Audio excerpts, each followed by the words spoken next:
चलो बच्चों ये वाला क्वेश्चन देखते हैं।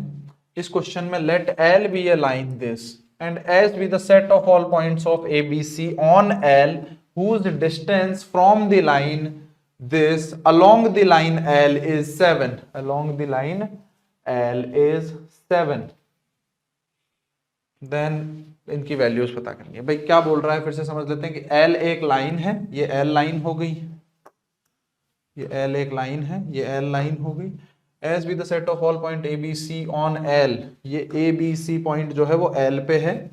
ये एल पे एक पॉइंट है जिसको हम बोल देते हैं 2 lambda minus 1 comma 3 lambda minus 1 comma 6 lambda minus 3। ठीक है। Whose distance from this line, मान लेते हैं कि ये दूसरी लाइन है, दूसरी लाइन जो है वो इस तरीके से जा रही है। सबसे पहले तो इसको मैं एल बोल देता हूं, दूसरी लाइन को मैं है L1 बोल देता हूं। तो ये जो L1 लाइन जा रही है, एक सेकंड, ये L1 लाइन इस तरीके से कहीं जा रही होगी, है ना। इसकी इस लाइन से जो डिस्टेंस है अलोंग द लाइन L, इन दोनों के बीच की जो डिस्टेंस है वो कितनी दे रखी है, 7। ये 7 यूनिट दे रखी है। ठीक है।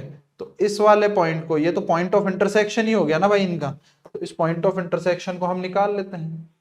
तो ये एक पॉइंट तो इस तरफ आएगा और एक दूसरी तरफ आएगा, तो दो ही ऐसे पॉइंट ए बी सी हमें मिलने वाले हैं, मतलब लैम्डा की दो वैल्यूज मिलेंगी हमें, है ना।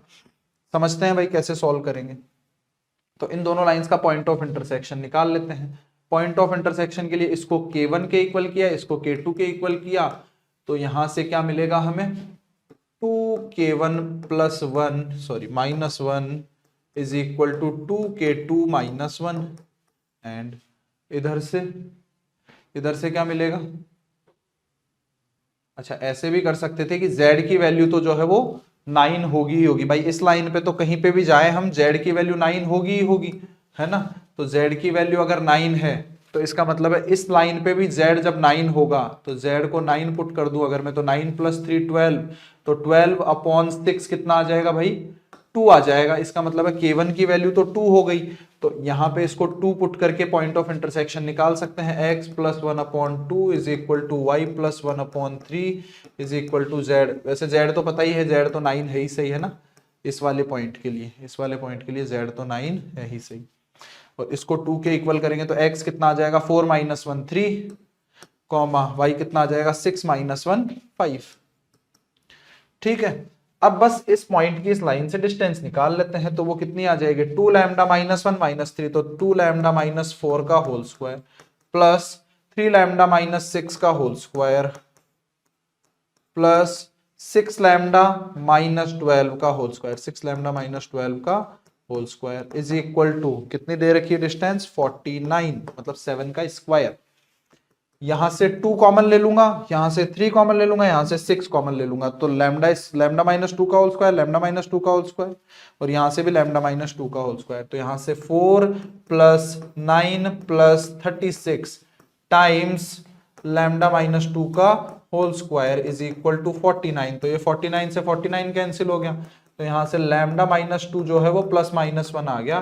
तो लैम्डा की दो वैल्यूज आई, एक तो 3 आ गई या फिर एक 1 आ गई। ठीक है। लैम्डा की दो वैल्यूज आ गई, 3 या फिर 1। 3 के कोरस्पॉन्डिंग यहां से कितना, अच्छा a plus b plus c, a plus b plus c है कितना, a plus b plus c जो है वो कितना है, वो है 3 9 11 लैम्डा माइनस 5। तो 11 लैम्डा माइनस 5 की वैल्यूज का सम निकालना है, पहली बार जब लैम्डा 3 है, दूसरी बार जब लैम्डा 1 है। तो 11 इंटू 3 माइनस 5 प्लस 11 माइनस 5, तो ये कितना आ जाएगा, 11 इंटू 3 11, तो 11 इंटू 4 44 माइनस 10, तो ये कितना आ जाएगा 34। तो 34 बी फोर्थ ऑप्शन हमारा करेक्ट आंसर हो जाएगा। ठीक है।